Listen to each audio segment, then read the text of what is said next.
你说我们抓错了人，你不是乱党，是皇上身边的笔墨侍书李义欢。没错，大人，我是为了见大人，所以才骗狱卒说什么我要举报乱党，但根本没什么乱党，我也不是乱党，我是宫里的女官。臭丫头，你当本官是3岁小儿吗？这宫中哪来的笔墨侍书的女官职位？我本来是宫里的答应，笔墨侍书一职是皇上特意为我设置的。皇上特意为你设置了职位？嗯，这么说，你很受皇上的宠爱了？那为何皇上不直接封你做娘娘，而先封你做答应，再封你做女官呢？依大清的律例，这宫中的女官是不可能独自出京的，而你却为何会女扮男装，坐着乱党的牛车进京？那车夫，本官已经审问明白了，他此次进京的目的，就是为了纠结一帮同党，行刺朝中的要员。不是，误会了。我这1个多月前跟皇上去山西微服私访，结果这途中遇到了歹徒抢劫，我跟皇上就走散了。你们听听，难怪这臭丫头敢加入乱党，原来是一个无知无畏的疯丫头。皇上怎么可能去山西微服私访？这1个月来，皇上的确罢了朝，但皇上天天都在宫中与太皇太后潜心礼佛，为大清祈福，缓解旱灾。你这谎撒的也太匪夷所思了吧？也不是，这皇上是怕自己泄露了行踪，才托辞说什么罢朝礼佛的。你要不信的话，你可以去问皇上呀。你以为本官和你一样疯了吗？敢拿这么可笑的话去问皇上？再说了，你以为皇上是想见就能见的？这1年之中，本官也不过是在上朝之时，远远地瞧上皇上一眼罢了。可我说的都是真的呀！够了，本官可没工夫听你在这慢慢的编故事讲笑话。快说，你究竟姓甚名谁，家住何处？为什么要加入乱党？在这京城之中，还有哪些人是你的同伙？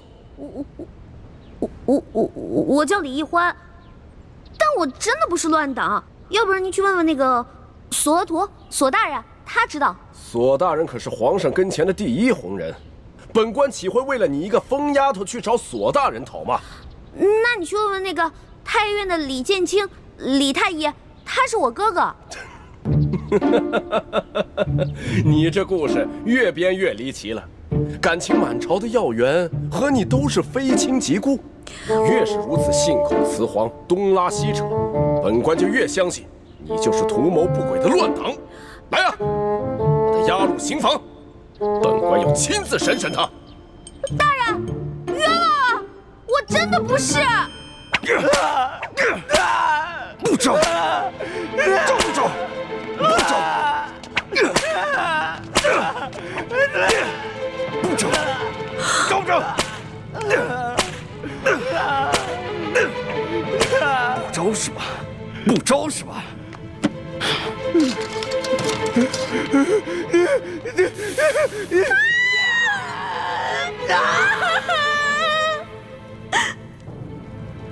臭丫头，你现在是继续给本官讲故事呢，还是老老实实的把你的那些同伙都给供出来？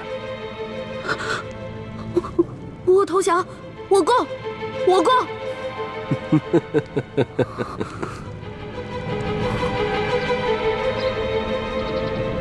本官看你和寻常女子不同，有些胆识，想来在乱党中的地位一定不低，你供出来的同伙一定很有价值。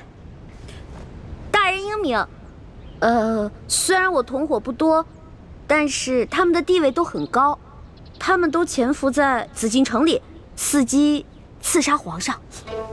哦，这可是大案呐！你的同伙叫什么名字？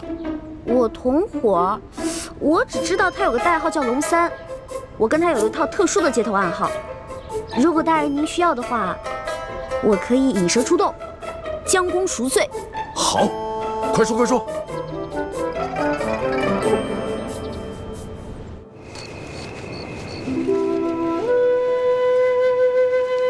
来，快点儿把这都点着，点着了以后都放上去。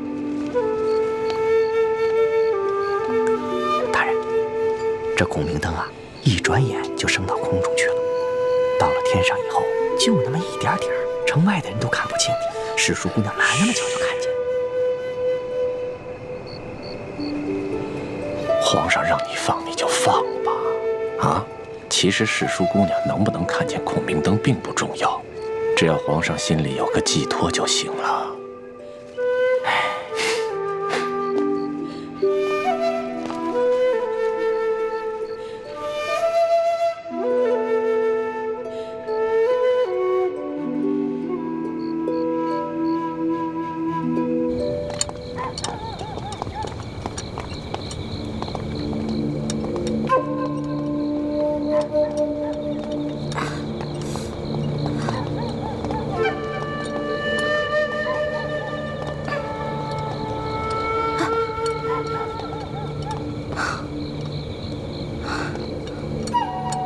这放孔明灯，真的是你和龙三的接头信号？真的，这个龙三吧，他在宫里潜伏着，所以他不可能时时刻刻盯着夜空看。这个孔明灯最好半刻钟放一次，越多越好。他只要看到了，肯定会来京城第1酒楼跟我会合的。好吧，本官就姑且信你一次。如果你敢骗我，大人，咱有话好好说，能别这样吗？我长得这么如花似玉的，我怎么敢骗你呢？我还不想让大人砍我脑袋呢，是吧？放。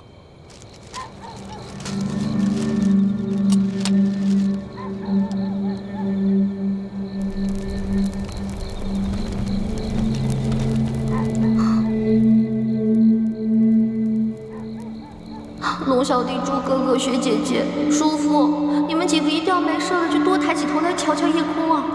大慈大悲救苦救难的观世音菩萨，求你一定要保佑他们，至少有一个人能瞧见我这孔明灯啊！拜托了。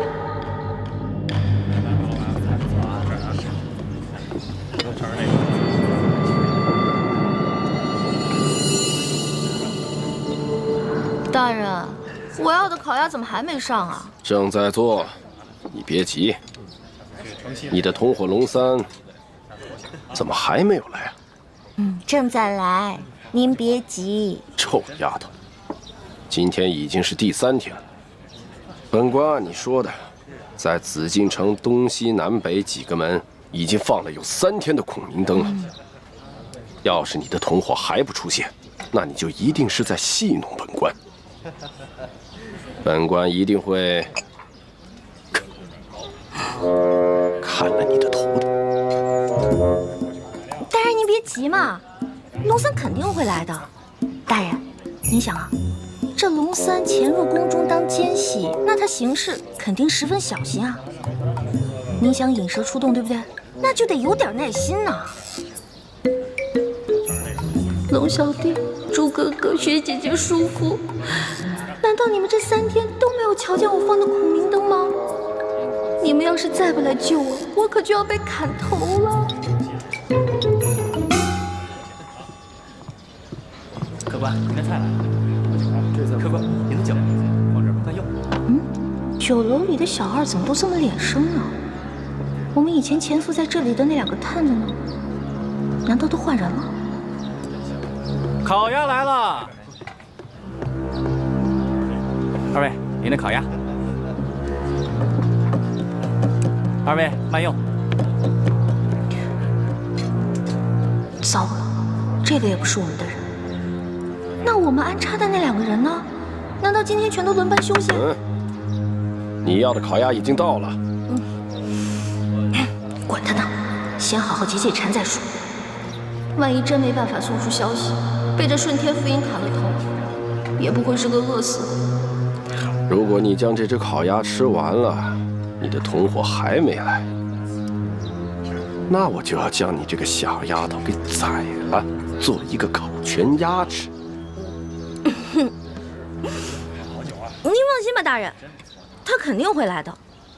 您看，我吃这烤鸭是不是得配点酒啊？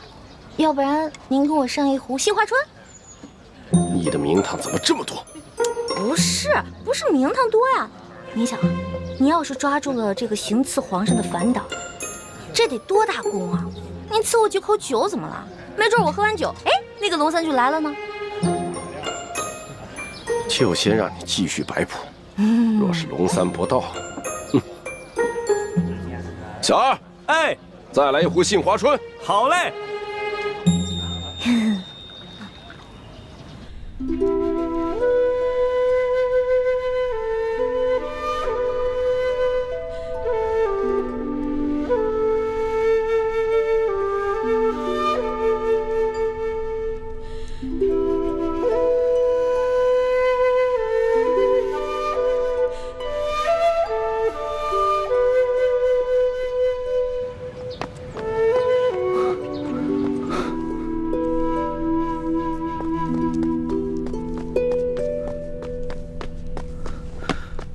微臣参见皇上，快免礼。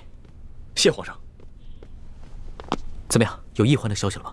易欢的脚受了伤，我派人带着皇上画的画像，在山西进京的必经之路上打听，所有的饭铺、酒楼、旅店、客栈都打听了，终于打听到，易欢一个人女扮男装，拄着拐杖，在往京城的方向赶路。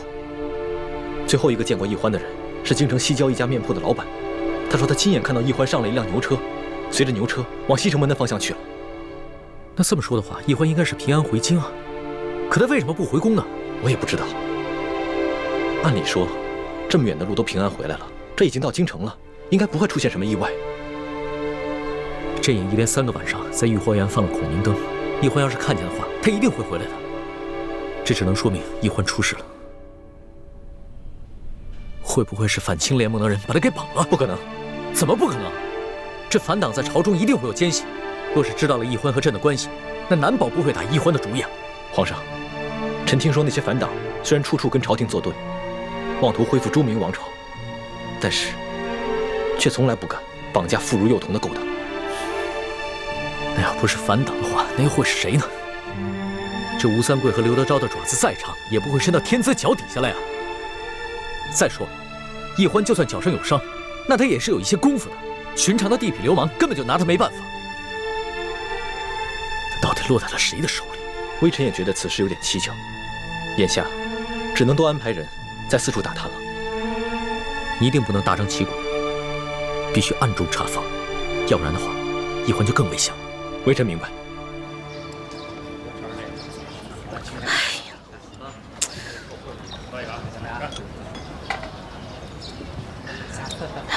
丫头，你一只鸭子都快吃完了，人呢？您别急啊，这不还有一个鸭头没吃完吗？您放心吧，在鸭头吃完之前，他肯定会来的。可是这只鸭子你吃了2个时辰都没吃完，这分明是在拖延时间。冤枉啊！我只是刚才吃的太饱太撑了嘛。大人，您放心吧，我这个同伙啊，他没准现在因为宫里有什么事绊住了呢，现在正想机会溜出来呢，对不对？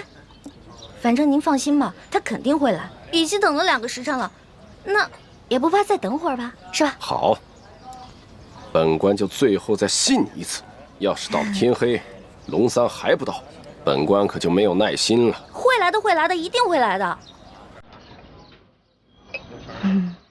龙小弟、朱哥哥，我已经黔驴技穷了，你们要是再不出现，我可就真完了。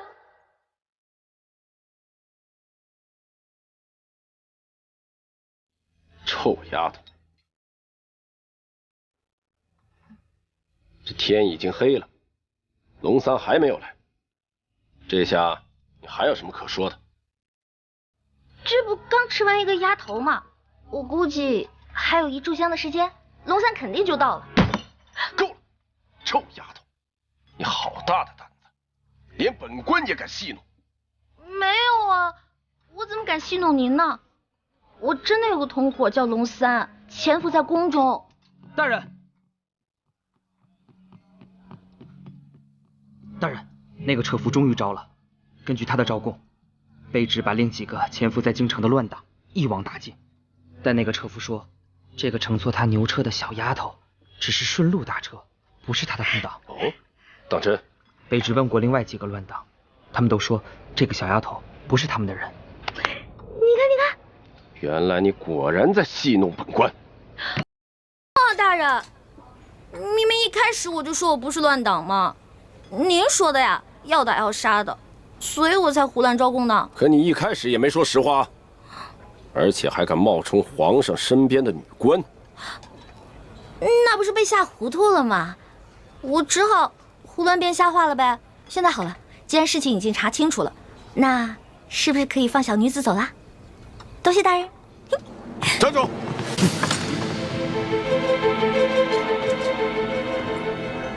如果你没有戏弄本官，本官或许还可以放了你。可现在嘛，就算你不是乱党，多半也是江湖骗子。来人，给我带走！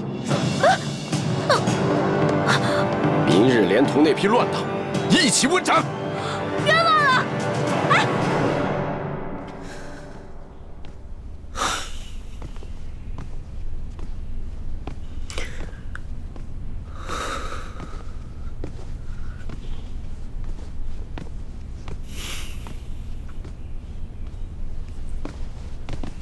皇上，您不必担心，世淑姑娘吉人自有天相，一定不会有事的。可是朕的眼皮跳个不停，心里也有些发慌。朕总觉得一欢好像遇到了什么危险。皇上，您这是关心则乱了。皇上，微臣参见皇上。起来吧。怎么样？有消息了吗？京城中有好多人都拾到了孔明灯，上面写着龙三出会地点。臣马上带着一欢的画像去第一酒楼打探，终于打听到了陈妹的消息。原来她被顺天府尹甘国泰误当反党给抓了，现在已经押往刑场要问斩了。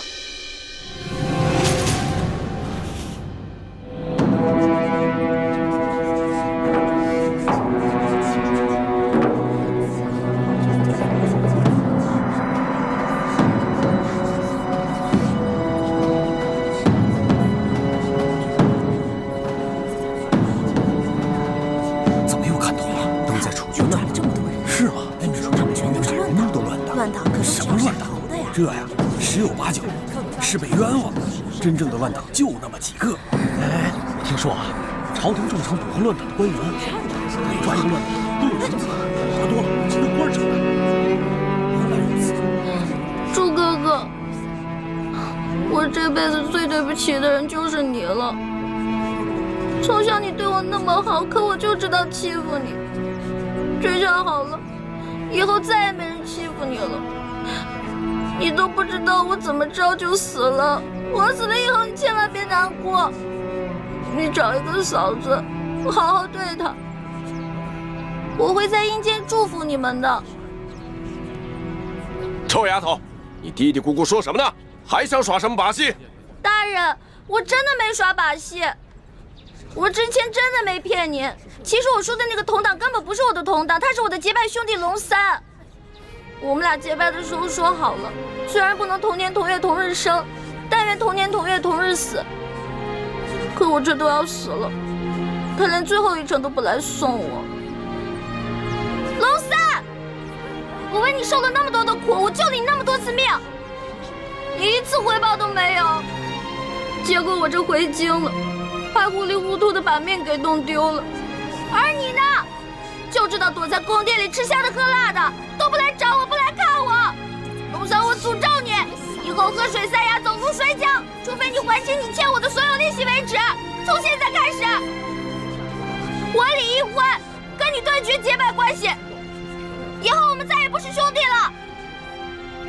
好了，5时3刻已到，行刑！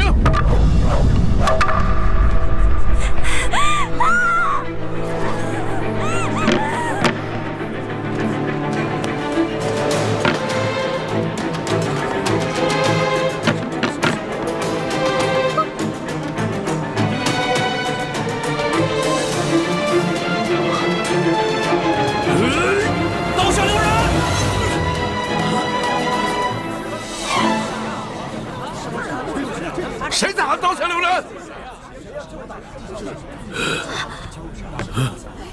龙小弟，老大，真的是你吗？我没在做梦吧？我早就来了。你早就来了。大人，我说的铜打就是他。真有铜打？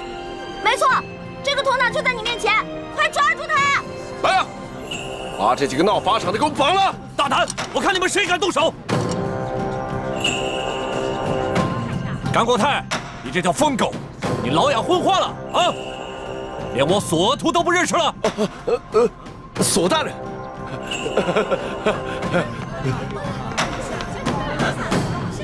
索大人，您怎么来了？我怎么来了？睁开你的狗眼，好好看看，还有谁来了？大人，您这招引蛇出洞，没把蛇引出来，没想到倒引来个真龙天子。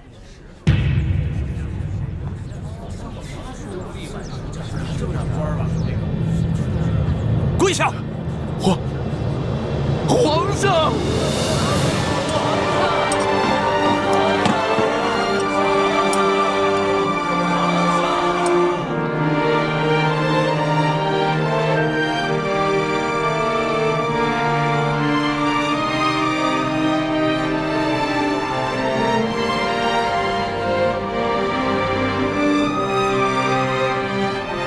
各位臣民，各位百姓，朕接到密奏说，顺天府尹甘国泰贪赃枉法，为求加官进爵，竟大肆抓捕良民，冒充反党，滥杀无辜。朕现在就下旨，对所有在押的乱党全部重新审理，无罪者当场释放；对过往同类案件也全部重新审查，如系冤案，全部平反，并由朝廷进行抚恤。皇上圣明！皇上圣明！皇上圣明！皇上圣明！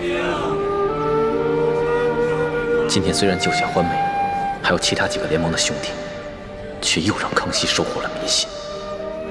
顺天府尹甘国泰贪赃枉法，草菅人命，证据俱在。来人啊，摘取他的顶戴花翎，移交刑部审理。这皇上饶命啊！微臣知道错了，皇上饶命啊！走，微臣知道错了，皇上饶命啊！欢梅，哥，让朕来。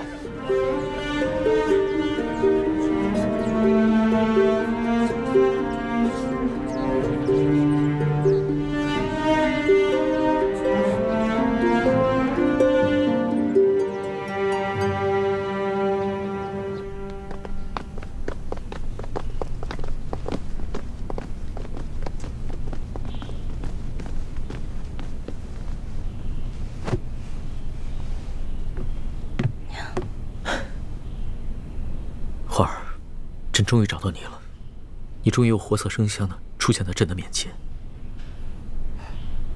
皇上，你刚才那么任性张扬的把奴婢抱进来，这要让太皇太后看到了，又该说奴婢魅惑皇上，坏了宫里的规矩了。朕顾不了那么多了，你放心，有朕在，谁都伤害不了你。我问你，你那么早到刑场了，为什么那么迟才露面啊？朕既然去了刑场，那当然不能只救你一个人了。朕还要体察一下民情，去看看这个顺天府尹甘国泰到底做了一些什么。但是朕在暗中布置了众多的大内高手，会保护好你和死囚的性命。对了，你居然在刑场上公然诅咒朕，还说要跟朕断绝结拜关系。那还不是你啊！谁让你不敢来救我的？我连着放了3晚的孔明灯，你都没看见吗？朕也连着放了3晚的孔明灯啊，差点就这么错过了。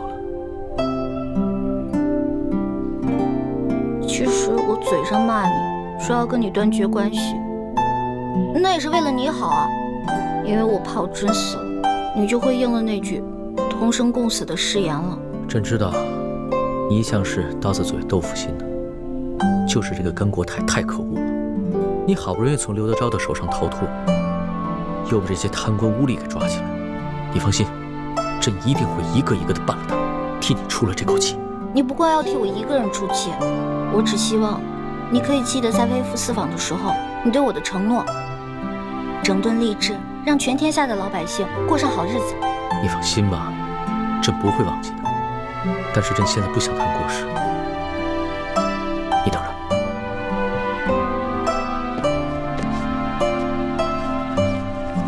花儿，你看看，这是我。朕的画工怎么样？也就比我高那么一点点吧。朕还以为从此以后只能在画上见到你了。我也以为我永远都见不到你了，龙小弟。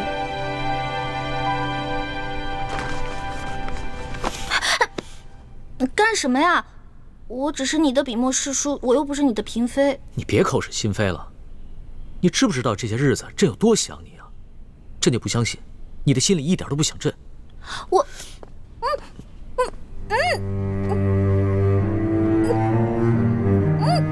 放开我！怎么了？咱们俩又不是没亲过。在山西你重伤的那段时间，都是朕帮你清理伤口的，而且还口对口的为你渡药。别再说了。微臣参见皇上。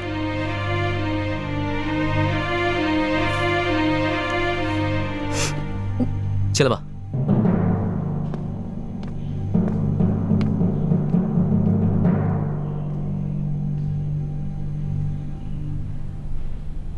皇上，一欢脚受了伤，还是容臣先为他治伤吧。行，你先给他看看脚伤吧。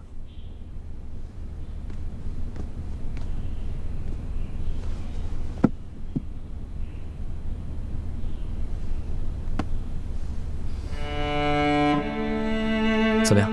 这伤要紧吗？伤得很严重，必须剜掉坏死的腐肉，才能治伤。啊，那不疼死了！早知道受这份罪，我还不如让那顺天府尹把我宰了算了。你胡说什么呢？你当时在山西救朕的时候，那股不惧生死、不畏一切的英雄气概去哪儿了？我根本不想当什么英雄，我只是不忍心看你死而已。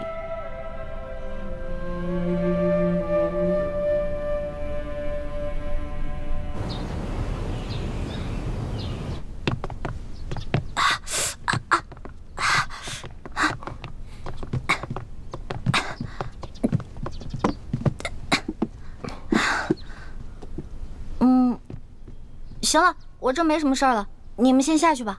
是。朱哥哥，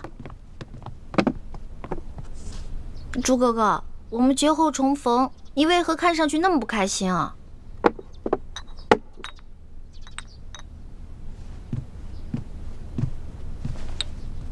小平内服，大平外敷。我是欠了你钱了，还是偷了你的米了？这脸臭的跟死鱼烂虾似的。世淑姑娘好生歇着吧，下官告退了。哎呀，怎么了？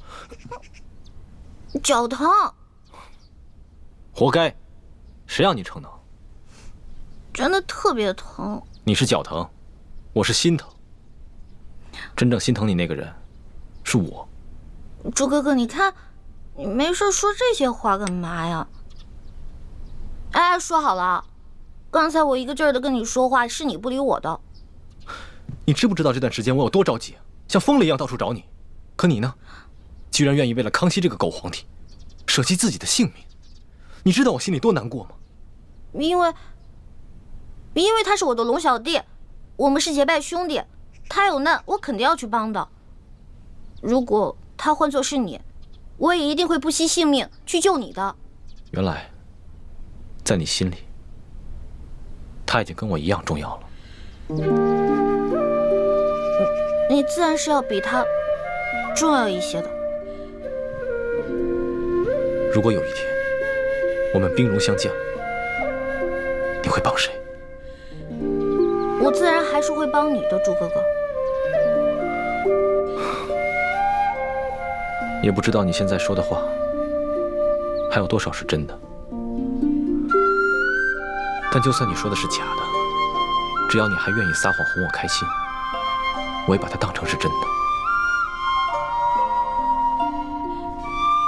环美，你记住了，不许再为康熙以身涉险了，因为他如果没有你，他还可以继续做他的大清皇帝，还有他的3宫6院72妃。而如果我没有你，我真的是生不如死了。朱哥哥，你没有了我，你还有光复大明的大业啊！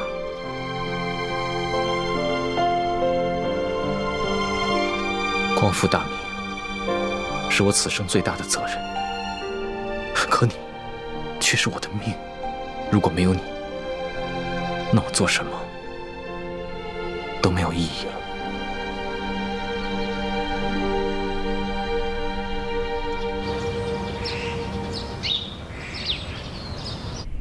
皇上竟然为李易欢去大闹法场，这成何体统？太皇太后，其实这也怨不得皇上。那顺天府尹啊，错抓了一批无辜百姓，冒充是对抗朝廷的乱党去邀功。皇上在法场亲自处置了这个顺天府尹，主要是为了安抚民心，倒也不全是为了世淑姑娘。这小丫头失踪了好几日，皇上呢，竟然呢魂不守舍的。太皇太后，这皇上在微服私访的时候，世淑姑娘多少次出生入死的去救护皇上。皇上正值青春年少，难免会动了真情嘛。啊，是啊，他那是为皇上立过功，可是不管怎样，他把皇上迷成这样，也都是他的罪过呀。山西本富庶之地，然朕亲见民生疾苦，而地方官各自为政，巧立名目收受税银。朝廷所发赈灾银两、粮食，被各州县官员层层盘剥，真入灾民手中，实不足一。灾民食不果腹，流离失所，而众官员香车豪宅，生活之铺张奢靡，犹在朕之上。朕着令，吏部彻查山西贪污之风，以正乾坤。钦此。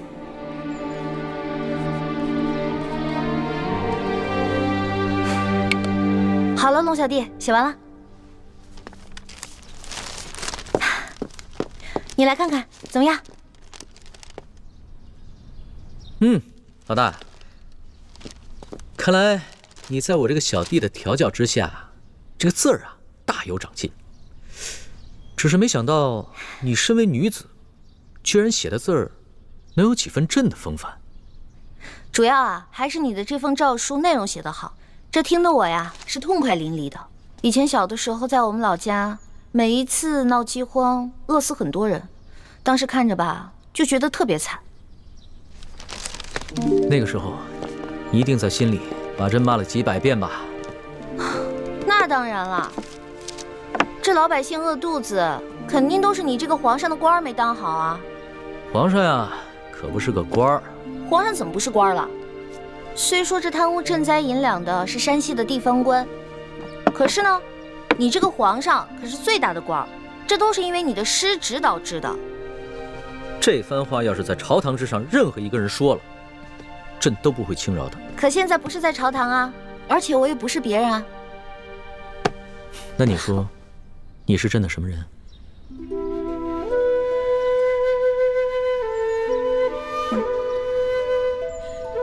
老大，这次出巡呢，真的是感慨万千啊！不仅体察了民情，还学到了很多朕在御书房里和朝堂上永远学不到的东西，尤其是还跟你一起经历了那么多惊心动魄的事情，那将是朕这辈子都无法忘却的美好回忆。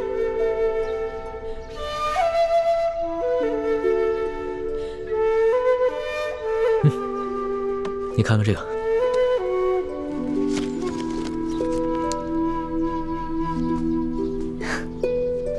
还记得那日你说过，这个“龙”字就是一个龙加一个耳字组成的，意思就是皇帝的耳朵是个摆设，听不到百姓的疾苦和心声。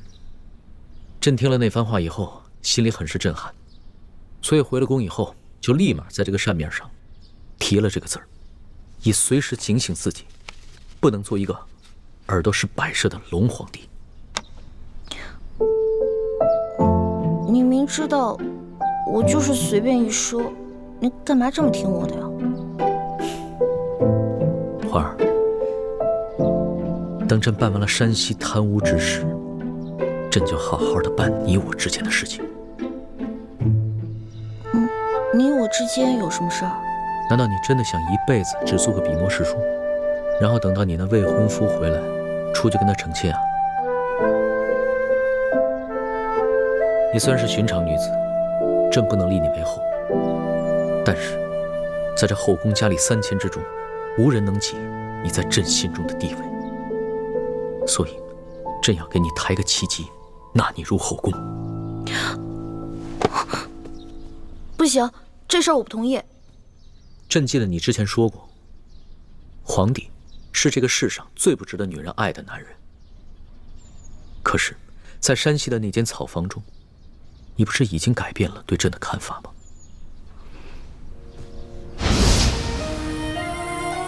我之前说过，你是天底下最不该爱的人。可是现在我收回这句话，你真的很好。在那间草房中，咱们同居了数日，朕看过你的身子，也把很多第一次都给了你。难道你真的可以做到心里放着朕，还出去跟你那个杳无音讯的未婚夫成亲吗？大不了我谁都不嫁，我不嫁给他，我也不嫁给你。为什么？龙小弟，你是个好皇上，但是我想要的是个夫君，一个只属于我自己的夫君，而不是让这后宫女人又爱又怕的皇上。可是朕没有让你怕朕啊，难道你单独跟朕在一起的时候会感到害怕吗？龙小弟，你能只做我一个人的夫君吗？你不能。我不想跟东宫娘娘、跟西宫娘娘共享一个丈夫，你懂吗？一个妻子想见自己丈夫的时候却见不到，每天打扮好，期待丈夫发慈悲似的出现，对着蜡烛垂泪，这种生活不是我想要的。反正你已经后宫佳丽3000了，少我一个又如何呢？你明知道朕是一个君王，朕不可能只有你一个女人。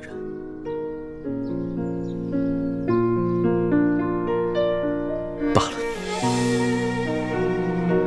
纵然朕贵为天子，也不可能做到事事如意。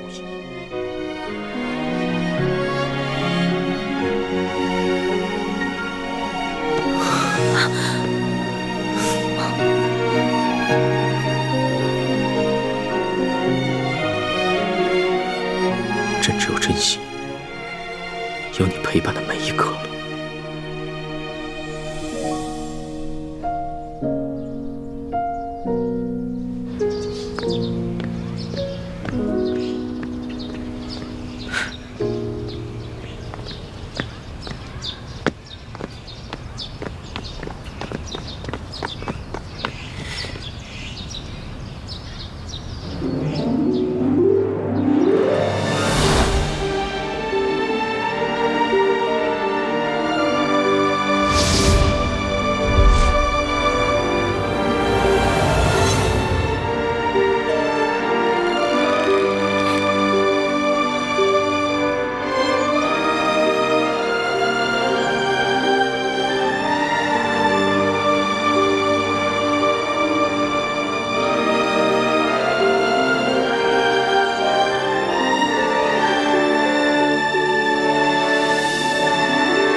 李太医，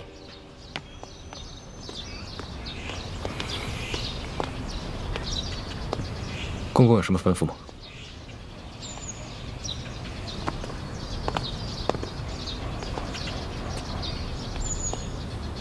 我看你脸色有些不对，怎么？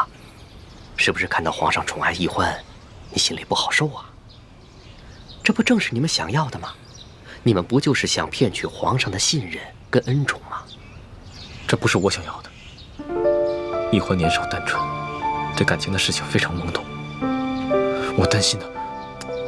你把奕欢拉进宫里来，目的就是想骗取皇上的信任跟恩宠。可是没想到，皇上对奕欢动了真心，所以你的心里不是滋味。是我大意了，没想到事情会发展成这个样子。唉，看到你们把事情搞成现在这个局面，我也很是不安呐，但我又无可奈何。我知道你跟你爹一直想要光复大明，我劝不了你，可是你们这样做真的很危险，就连我这条老命，恐怕到最后都得给搭上。我劝你赶紧把奕欢从紫禁城给撤走吧，我年纪大了，受不了惊吓啦。什么？你和奕欢要撤出宫去？康熙跟奕欢的情形，你一直看在眼里。我不能把奕欢留在宫里了。我明白你心里的痛苦，那你们就先撤走吧。这寻找铜匣和查出明珠谷内奸的任务，就交给我吧。眼下宫里的局势如此复杂，把你一个人留在宫里，太危险了。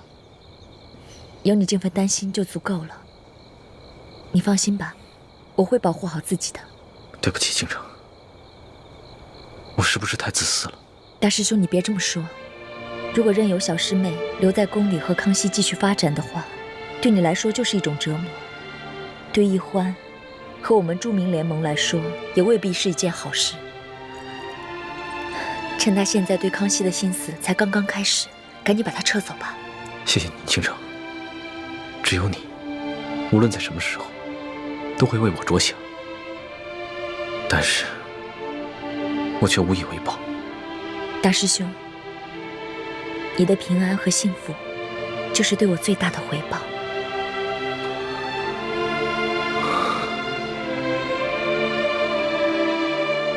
我不走，我还想继续留在宫里。为什么？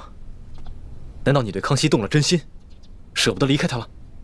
我哪有啊！昨天在御书房，康熙情不自禁地抱了你，你没有拒绝。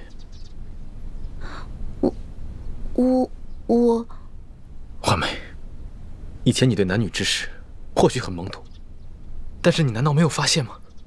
你最近对康熙的感情悄悄发生了变化。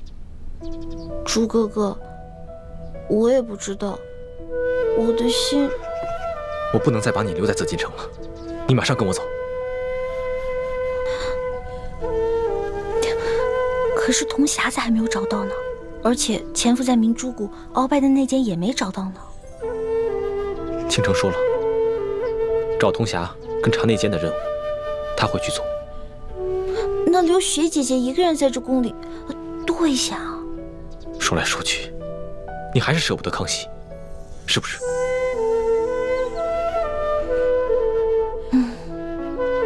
这里就像一个大金笼子，我不可能在这待一辈子的，早晚都会撤的。但是走之前能不能再给我一段时间啊？龙小弟说了，那个刘德昭已经奉旨进京了，难道你不想看一看他就地伏法、大快人心的下场吗？再说了，咱们做这个决定是不是得跟我爹汇报一下呀？问问他的意见。没准在这段时间里，铜匣子也找到了，内奸也找到了，到时候咱们可以跟雪姐姐一起撤了。现在留雪姐姐一个人在这儿，多不道义啊，对吧？虽然我知道这些理由不过是你找的借口，但我还是不忍心拒绝你。环梅，那你答应我，等刘德昭伏法以后，马上跟我走。我就知道朱哥哥对我最好了。你呀，就知道欺负我心软，不许再跟康熙那么近了。他要是再对你动手动脚，你得巧妙地回绝他，不能让他再占你的便宜。我知道了。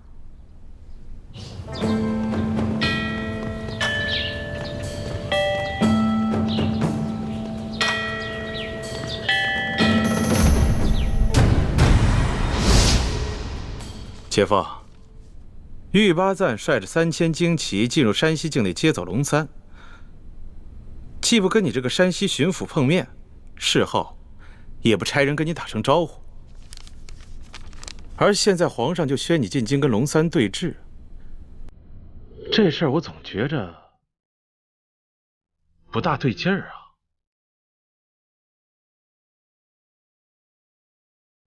其实我的心中也甚是不安呐。我原本以为这个龙三只是哪个偏远地区的小官吏而已，在朝廷中毫无背景，只因是擅长曲中卖直，所以才被皇上破格任命为钦差大臣。所以他完全不懂这官场的规矩，憋足了劲想要踩着我上位而已。如若如此，我完全有把握将其斗倒。但是我实在没有想到啊，他居然跟这个玉八赞有如此深厚的交情。哎，玉八赞是皇族子弟，手中又统领着朝廷最精锐的骑兵，可是他为了一己私交，不奉旨就擅自带兵进入山西境内。就这事儿，咱们能不能揍他一本？秋官啊，此事我们是假。为什么呀？啊，皇家子弟手握重兵，跟朝中大臣勾结，这是皇上的大忌啊！你懂些什么？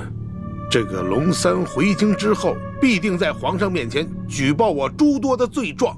到现在为止，皇上没有下旨捉拿于我，只是让我奉旨回京与那龙三对峙。这说明了什么？这就说明了我抢先在龙三之前呈给皇上弹劾龙三的折子起了关键性的作用。秋官啊，在这个微妙的时刻，我们只需要集中我们所有的精力和力量对付龙三一个人，以免树敌太多呀。你说的也有道理。那咱们怀疑丽嫔是一江湖女子假冒之事，如何处置？哎呀，此事太过匪夷所思啊！这个丽嫔跟舒婉欣两个人居然长得是一模一样，到现在为止，我们也没有找到真正的舒婉欣。那我们又如何能证明这个丽嫔娘娘她是假冒的？那舒婉欣早跟那个孟祥和私奔去了，我正查探。现在时间已经来不及了，我先奉旨进京。丽嫔娘娘的事情暂时先不提了。秋官啊，待我找到真正的舒婉欣之后，你即刻进京来见我。那个时候，我们就有翻盘的机会了。姐夫，江湖上我大把的人都撒出去了，你说他跑得了吗？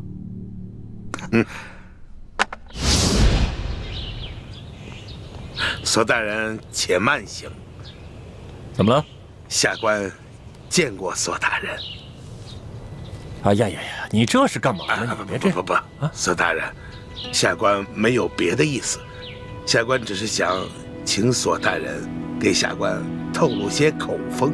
下官此次进京到底是凶还是吉呀？哼！哎呀，你呀，你呀，索大人教训得对。你呀，不用太过担心了。咱们都是朝廷命官，这有人弹劾咱们，这应该都是家常便饭，是不是啊？下官明白索大人的意思。索大人的意思就是说，现在皇上并未全信那个钦差龙三对下官的弹劾。你呢，且安心的去觐见，你此行一定是有惊无险。多谢索大人指点。行，走着。请。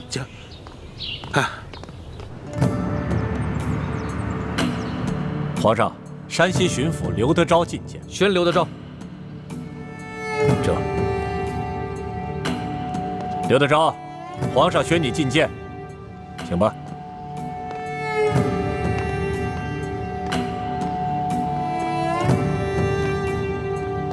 刘德昭，还不赶快跪下拜见皇上？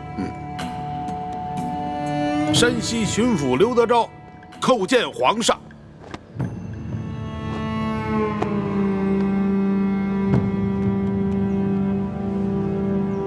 吾皇万岁万岁万万岁！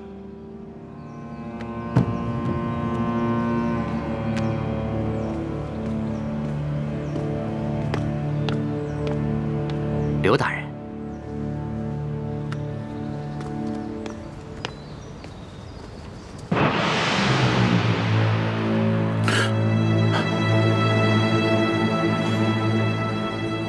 皇上，这些都是龙三弹劾臣的罪状，都是他无中生有所罗织的罪名，无中生有啊！刘德昭，钦差大人与你无冤无仇，为何要无中生有罗织罪名来诬告你？回皇上的话，这龙三向臣索贿不成，所以怀恨在心。他暗中勾结牛角寨上的悍匪，盗抢我府库的官银，还有这龙三，他私刻玉玺，伪造密旨，干涉我山西地方政务。皇上，这一桩桩一件件，臣据查实。皇上，请皇上明察。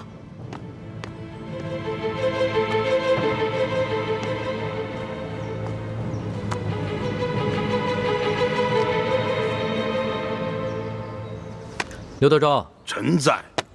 你文才不错嘛，言语之间的逻辑倒也紧密，难怪你能一路升迁，官拜2品。谢皇上盛赞，臣实在是愧不敢当啊。还有皇上，这是龙三私刻玉玺、伪造密旨、盗抢官银的证据，请皇上明鉴。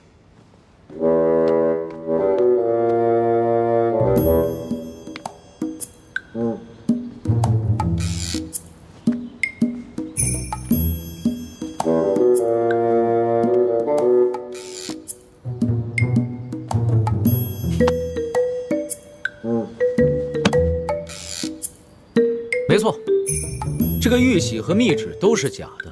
皇上，除了这些物证以外，臣还有人证。此人证乃是山西总兵书监大人府上的管家，他可以作证。这龙三在借住书府期间，曾经率领手下乔装改扮，勾结山匪盗抢官府库银。如果皇上想亲自预审此案的话，可召此人进宫质询，此案可立百于天下。不必了，这儿有3个人证，个个都比你那个书府的管家重要。他们每一个都能证明这龙三假传圣旨，伪造玉玺，乔装改扮盗抢官银，甚至还谋害朝廷命官，杀了你手下一员姓杨的参将。吾皇圣明啊！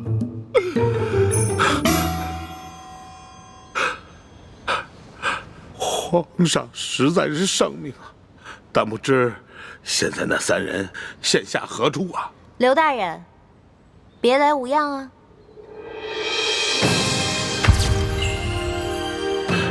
皇上，此女子乃是龙三的贴身丫鬟呀。刘德昭，我也是证人之一，你可还记得我？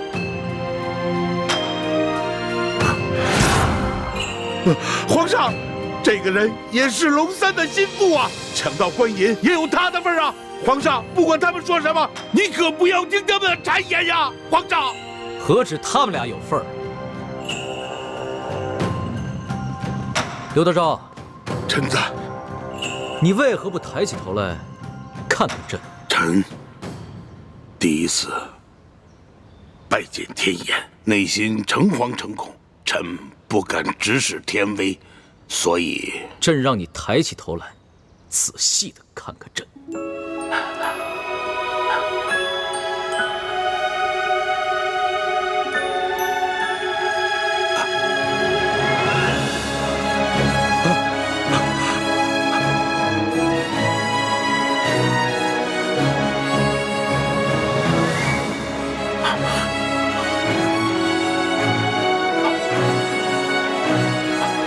皇上，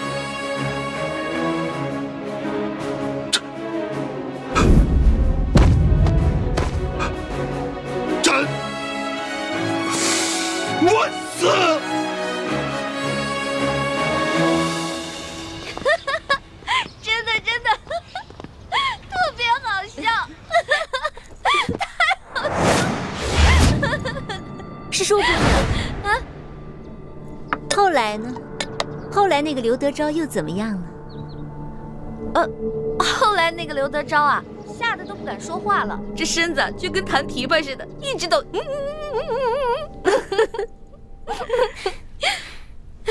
还真是有趣。真可惜，我没能当场看看他的丑态。哎呀，你还好没到现场去看他那个丑态，你都不知道当时啊一股恶臭。结果你猜怎么着？吓得那厮尿裤子了，哎呦，臭的我呀！龙小弟赶紧叫人把他给拖走了。真是没想到，那个刘德昭当初在山西作威作福不可一世，原来这么脓包啊！可不嘛，你都不知道，被拖出去的时候，那厮吓得都不敢说话了，那眼睛是往上翻的，然后吐着白沫，就这样，基本就这样的。这永乐斋这么热闹啊！皇上吉祥，皇上吉祥。臣参见皇上。哎，不必多礼。这个永乐斋啊，是紫禁城里边最自由、最轻松，也是最开心的地方，大家随意就好了。一欢呐，一欢，你可真是朕的开心果啊！朕每次一见到你的笑容，听到你的笑声，就觉得浑身神清气爽，心里充满了阳光。龙小弟，你可是堂堂的皇上，你怎么能学别人听壁角呢？朕还用得着听壁角啊？你这个声音啊，隔着院墙都能听得见。这么看来，你这脚是不疼了？脚是不疼了呀，不过走起路来还是会一瘸一拐的，特别不好看。哇，你也注意起走路的姿态了。你以前走路的时候，那可是风风火火、连蹦带跳，没一个样子的。哪有？皇上，再过几日，便是臣王母的忌日了。臣想带着臣妹去京郊永福寺为王母祈福上香，还望皇上恩准。康熙已将刘德昭和顺天府尹甘国泰的案子交由刑部审理，此二人一定会被处以极刑，也算是大快人心了。欢妹，你现在可以跟我一块撤走了吧？我爹过2天回京城，要不然等我爹来了以后，咱们商量一下再决定。义父说过，明珠谷以外的一切行动交给我来决定。可是，怎么，你又变卦了？不是，我只是觉得，如果我们要撤出紫禁城，如果撤不好的话，康熙肯定会怀疑的，到时候侦查起来，雪姐姐怎么办啊？这个你不用担心，我已经安排好了。樊师妹和叶师弟已经随吴应琦的车队进京了，到时候我们借王母的忌日要到了，一起去京郊的永福寺为她上香祈福。然后我会安排一帮人，扮作是石青红的手下，将我们劫走。如此一来，我们既可以顺理成章的消失，还可以嫁祸给吴三桂，挑起他跟康熙的矛盾。哦，好吧。好，朕准了。到时候啊，朕让礼部的人准备一下，在永福寺给令堂做一场追典。多谢皇上，臣母能享此哀荣，是臣兄妹天大的荣光。你先别急着谢朕，朕还有一项很重要的差事要交给你去办，不知你是否愿意？臣愿听凭皇上差遣。这个刘德昭和顺天府尹甘国泰的案子虽已交由刑部审理了，但是朕明白，这朝中的大小官员中，不知还有多少刘德昭和甘国泰。朕想让你和索额图做钦差，组织一帮有能力的官吏，暗中清查其他官员，看是否还有人故意制造冤假错案，冒领功勋，以此作为整顿吏治的开端。皇上，这恐怕……怎么，你不肯？你要是有什么顾虑，就尽管说出来，朕替你解决。微臣不敢，只是臣乃小小的太医，恐难当此大任。这个整顿吏治啊，必定会得罪一大批官员，尤其是那些享有特权的八旗权贵，这是一件吃力不讨好的差事。索额图虽然能力强，但他毕竟是满臣，肯定会因为种种情面不便下手，所以朕想破格任命你为钦差，把那些贪赃枉法、鱼肉百姓的国家路洞全部给揪出来，明正典刑。太好了，朱哥哥，这可是一件利国利民的大好事儿啊！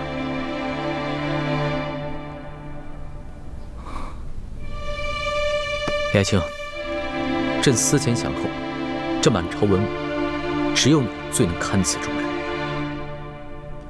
第一，你没有盘根错节的裙带关系，背景干净；第二，你文武双全，办事能力强，而且还不怕有人买凶暗杀你。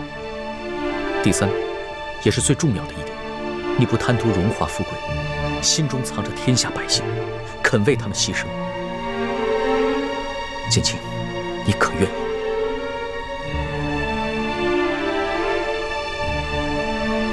哎，朱哥哥，你就答应龙小弟吧。这件事不光为了龙小弟一个人，还有全天下的老百姓呢。你想，咱们已经见识到了刘德昭和甘国泰的恶行了，可是天下还有多少甘国泰和刘德昭呢？还有多少老百姓正在承受他们的欺凌？你忍心不管吗？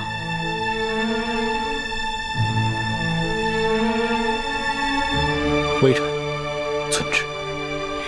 太好了，我就知道朱哥哥不会让我失望的。大师兄，如此一来，你和小师妹要撤出紫禁城的计划，怕是要推迟了。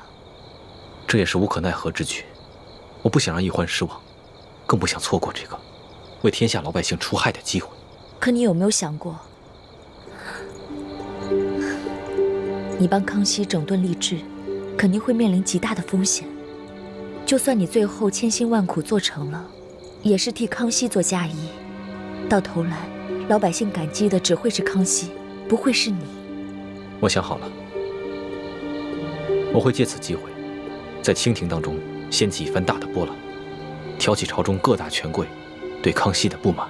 如此一来，老百姓既得了利，又能激起康熙跟群臣的内斗，引发他们的内乱。还是大师兄思虑周详。说实话，我心里也很纠结。如果我跟易欢撤走，只留下你一个人在这宫里，完成寻找铜匣跟查找内奸的任务，实在是太危险了。我们也太自私了。大师兄，我知道你心里装着我们每一个人，你希望把每一件事都做到完美，对得起我们所有人。可是这样的话，你会很累的。就像这一次你决定留下来，那小师妹和康熙又会继续朝夕相处，这对你来说实在是一种折磨。若易欢能像你这样了解我，在乎我的感受，那就好了。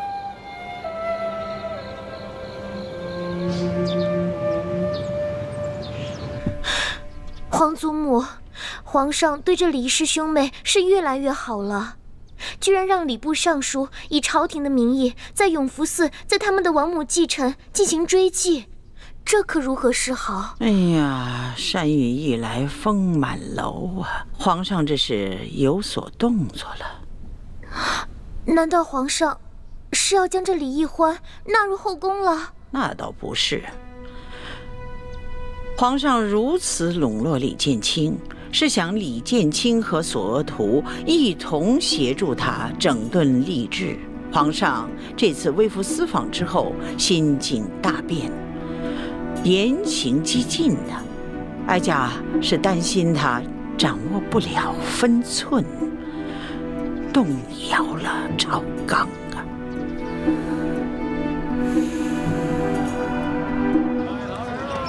吴公子一路辛苦了。永历帝的遗物已经顺利押运到京，我们兄妹二人也该告辞了。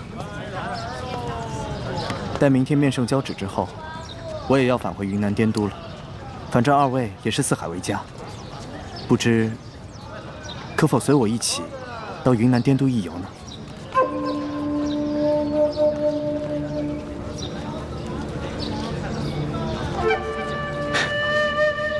多谢吴公子盛情相邀。这样吧，容我们兄妹二人多考虑几日，再做答复。也好，那我等你们的消息。吴公子，后会有期。后会有期。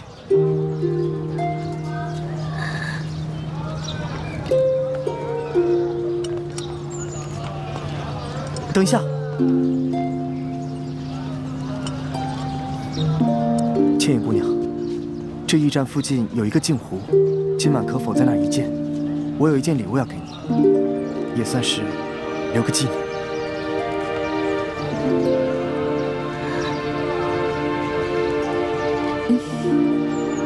多谢叶兄。走吧。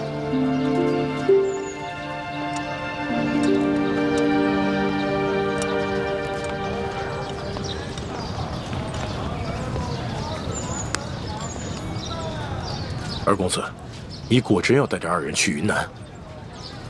怎么？有何不妥吗？这叶氏兄妹可是来路不明的江湖人士。父王不是跟我说过了吗？要多多结交这些江湖能人。可是卑职觉得这兄妹二人另有图谋。这一路走来，若他们真有什么图谋，那早就暴露无遗了。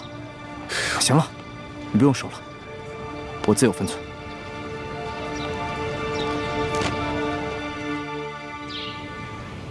启禀皇上，微臣已将永历帝的遗物顺利押送进京，现来面圣交旨。凭什么？谢皇上。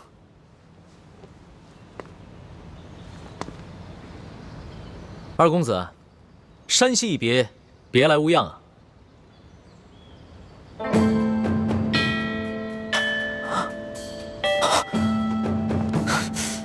微臣眼拙，在山西居然没有识出龙颜，微臣罪该万死。二公子不必多礼，起来吧。是。朕在山西的时候，是以钦差大臣的身份微服私访，你认不出朕，又何罪之有啊？微臣无能，一路上遭遇了2次劫案，不仅臣父准备的贡品被劫匪劫走，还连累山西总兵舒大人以身殉职，微臣罪该万死。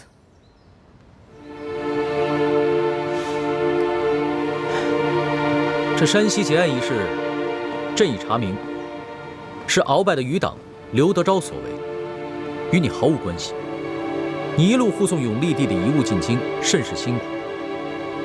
你和平西王对大清那是忠心耿耿，朕得好好的赏你。谢皇上恩典。起来说话吧。是。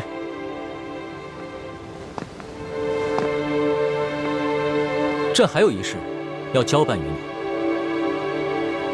但凭皇上吩咐，微臣定当竭尽全力。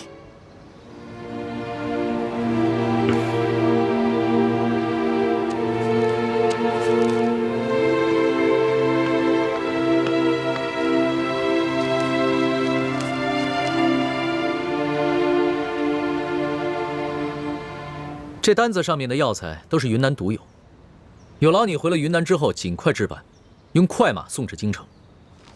回皇上，这单子上的药材确实是云南独有，不过有一些是现成的，有一些却需要花点时间去置办。那就尽快抓紧时间置办吧。是。你进京之后，可曾见过你大哥？回皇上，臣乃外臣，未得圣旨，不敢擅见额父。二公子办事谨细，很好。不过也不必这么拘泥于小节。太皇太后听闻你进宫了，甚是欢喜，特意召了建宁公主和额驸进宫。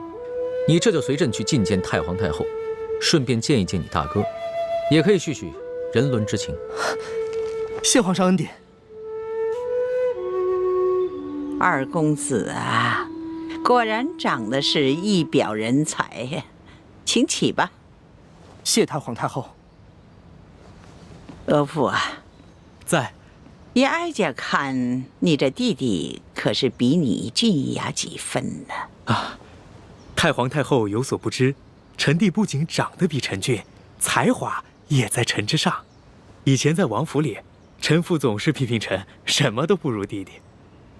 俗话说，皇帝爱长子，百姓爱幺儿。这做父母的偏疼小的也是有的。在哀家看来，你们兄弟俩各有千秋啊，都不错，真是虎父无犬子啊！谢太皇太后美誉。不知二公子可有婚配？启禀太皇太后，臣父已给微臣在滇都定下了一门亲事。哦啊，哀家还想将一个格格许配给你，不想你已经定亲了。哎，这样也好，免得你父王埋怨哀家，将2个儿子都招了女婿留到京城，让他在身边都没有一个继续孝敬的人。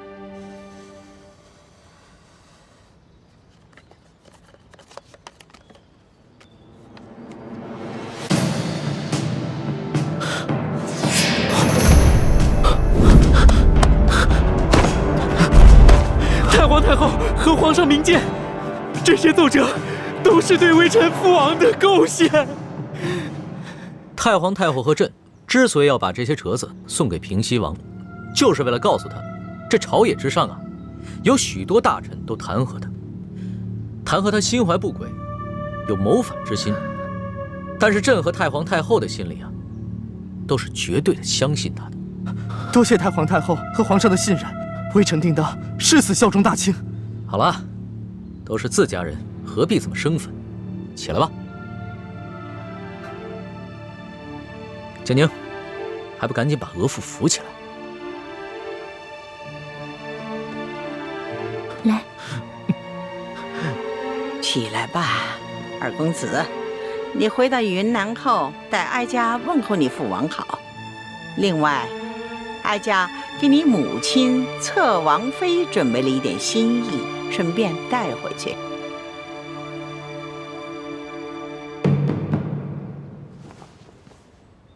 微臣代母亲多谢太皇太后恩典。额驸、二公子，你们兄弟难得一见，大可不必在哀家这里立规矩了，还是到额驸府去续续亲吧。啊，建宁，你留下来陪哀家说说话。微臣告退。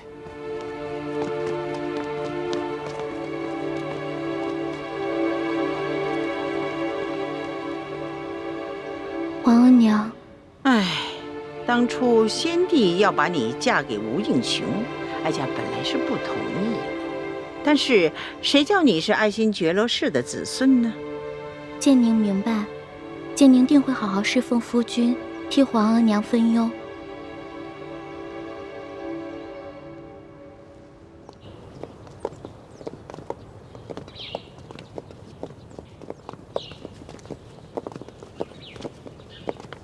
怎么了？是不是脚伤又犯了，开始疼了？没有。那你怎么突然之间心事重重？心里想什么呢？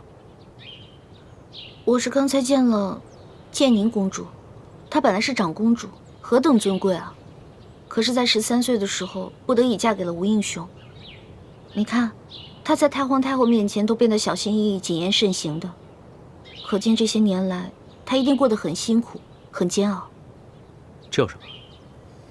身为皇家子弟，又有哪个人过得不辛苦呢？你想想朕，也是13虚岁就已经大婚了，这些年在宫里，哪一天不是谨言慎行的？直到遇见了你，朕的日子才变得有趣了一些。龙小弟，其实我有点害怕。害怕？怕什么？太皇太后，我看他老人家对你挺好的呀，知道你爱吃点心，还赏了你一盒桂花糕呢。太皇太后跟你不也重重赏了吴家二公子？但是，原来你说的是这个呀。这个吴三桂啊，是朝廷的心腹大患，朕和太皇太后也是逼不得已的。你又不牵扯政事，也不必别人家头疼，你就跟着犯晕呢。龙小弟，我有一种感觉，平时没人的时候，你在我面前就是我的龙小弟。我觉得我离你特别近，我们很亲近，但是一旦有别人在，你就是皇上，那个时候我就会觉得我们2个之间的距离其实好远好远的。其实你说的这种感受，朕明白，但是朕没有办法。身为皇帝，就是不能和任何人太亲近，不能让别人把自己看得太清楚。否则的话，只会被臣子拿捏得死死的。你已经是这个世上离朕最近、把朕看得最清楚的人。那会不会有一天，太皇太后或者是你，因为这个砍了我的脑袋呢？你这个小脑瓜子，天天想什么呢？老咒自己被砍头。放心吧，朕是和你拜过把子的，说好了要同甘共苦，生死与共的。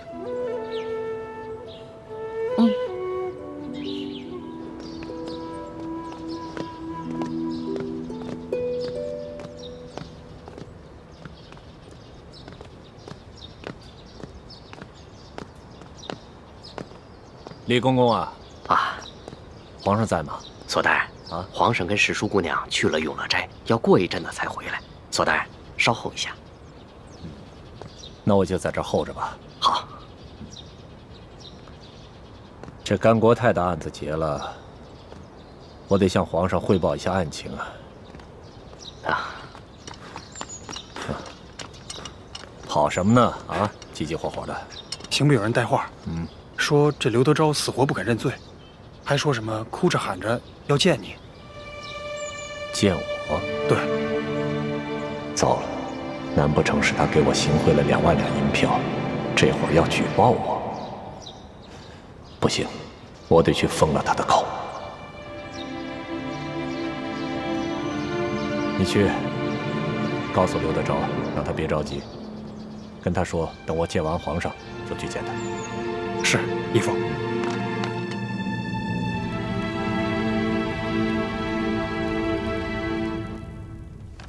刘德昭，快起来！索大人到了。大人请。刘德昭，你到底还有什么事想见本官啊？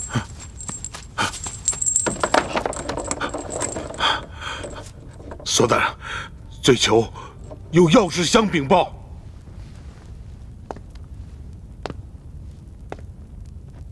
你到底还有什么事啊？啊？索大人，罪囚知道，我这次犯的可是杀头之罪啊！可是我仍然想戴罪立功，想换取我那继室夫人秋敏，还有她腹中胎儿的2条性命啊！索大人，你呀，你想的挺美的，你还没想明白呀？自己犯多大的罪你没数啊？啊！索大人，刘德昭，你犯的是诛9族大罪。现在新上任的山西巡抚已经将你的继室裘敏，还有他的弟弟裘贵一干人等全部捉拿了，不日就会押解进京，跟你一起当街问斩。索大人，我知道，我知道，罪囚这次犯的那是逆天之罪呀！可是索大人，我所要举报的，那也是非同小可呀。是关于丽妃娘娘的一个秘密，对于皇后，还有索大人，乃至和盛里整个家族。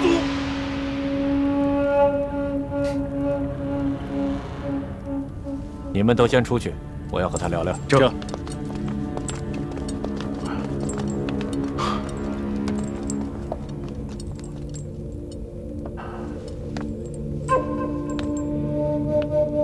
刘德昭，你想好了？若你举报之事确有价值，那本官可以保证，把你夫人裘敏和她腹中的胎儿保下来。这大人呐，我会啊！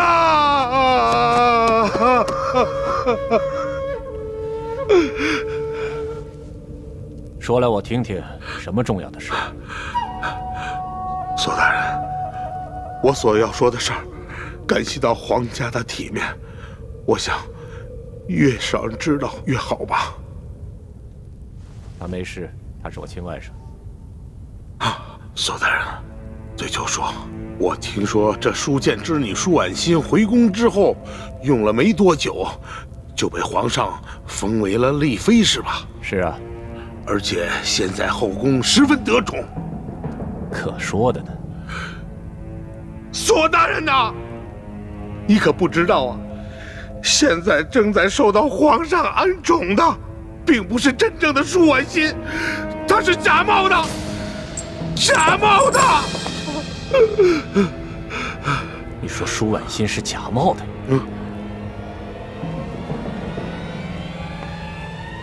这个丽妃娘娘是个假丽妃。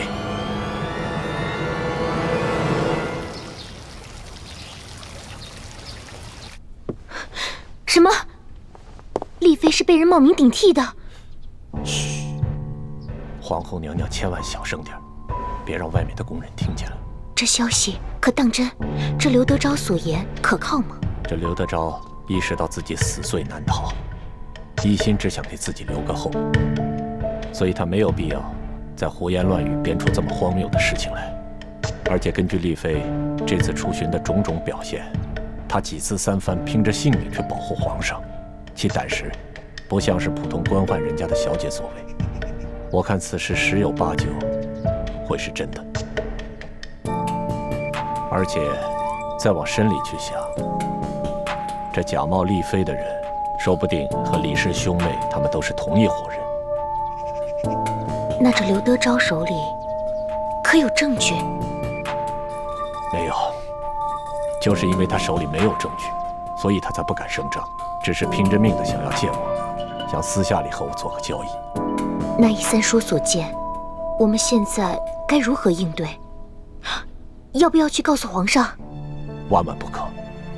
现在皇上对丽妃宠爱有加，而且此事又关系到皇家的脸面，我们一定要把真凭实据拿到手里，再一举扳倒李氏兄妹，还有这个假扮丽妃的人，不然大蛇不成，反要遭蛇咬啊！那三叔的意思是？现在唯一的铁证就是活着的舒婉心。我会悄悄地派人去趟山西，通知山西新巡抚，让他设法悄悄放掉裘贵和裘敏姐弟俩。我们让裘贵替我们找到真正的舒婉心。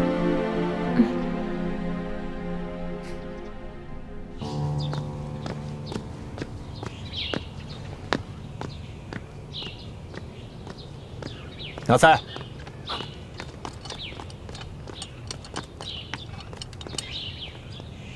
安排一个可靠的人，把这封信交给裘贵，告诉他，只要他能找到真正的舒婉心，便可以戴罪立功。不仅他和他姐姐的命可以保住，就连刘德昭都可以罪减一等，保住性命。您放心，这事儿就包在我身上。去吧。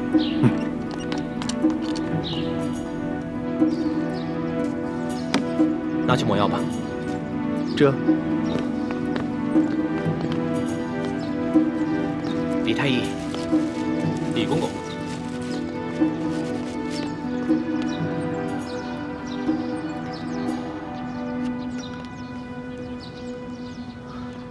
叔父的意思是，纳赛和索额图又在想办法暗算我和易欢。索额图昨天在御书房门前候着，准备向皇上汇报顺天府尹甘国泰一案。突然刑部派人来找他，说是刘德昭坚持要见索额图，说有重要的事情要汇报。索额图去了天牢以后，他就跟纳赛在旁边咬耳朵，估计没什么好事，搞不好跟你们兄妹有关。我知道了，多谢叔父提醒。你小心点。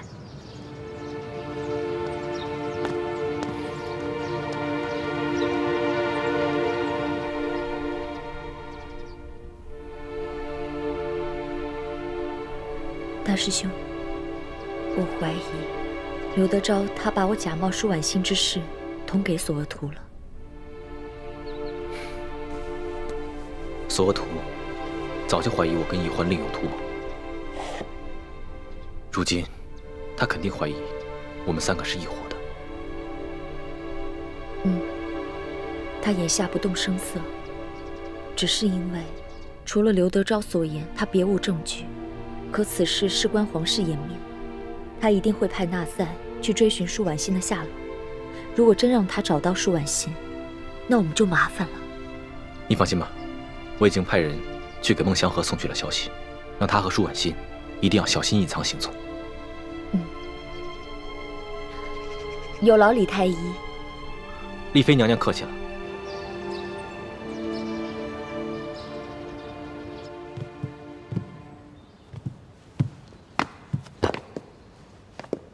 皇上，这些就是吴应奇从云南押送进京的永历帝遗物。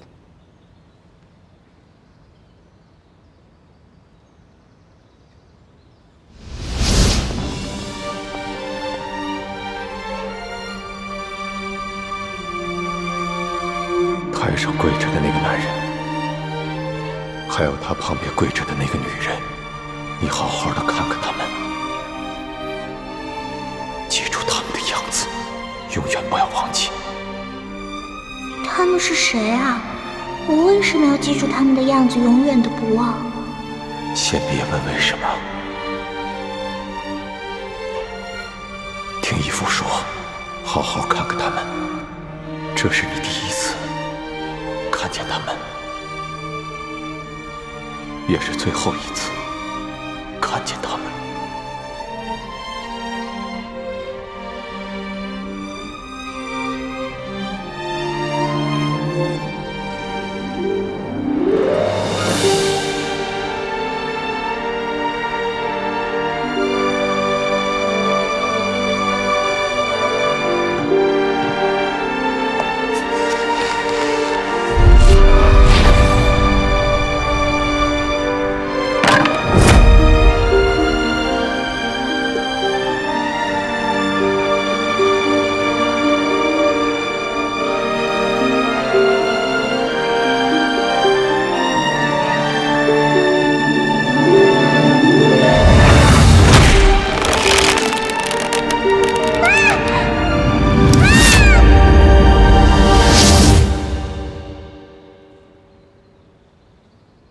老大，想什么呢？没有，我只是在想，永历作为前明最后一个皇帝，日子一定不好过。他在被平西王绞杀之时，又作何感想呢？还能作何感想？这亡国之君呢，不如丧家之犬。朕看了这些遗物，也很受震动。所以，朕一定要励精图治，造福百姓，绝不重蹈前明的覆辙。龙小弟，我相信你，你一定能做好的。不过，吴三桂他派人夺走了金钥匙，肯定没安好心，你自己得注意点了。相比于金钥匙的真正下落，朕更在意的是，如何以永历帝为镜，做一个真正的好皇帝。再说了，就算这金钥匙在吴三桂手上，朕也不惧，因为铜匣子在朕的手里，所以他就算凑齐了3把金钥匙，也是没用的。龙小弟，你还不知道你手里的铜匣子其实是假的，也不知道吴三桂抢回去的金钥匙也是假的。真的钥匙已经落在朱哥哥手里了，否则你恐怕会寝食难安的。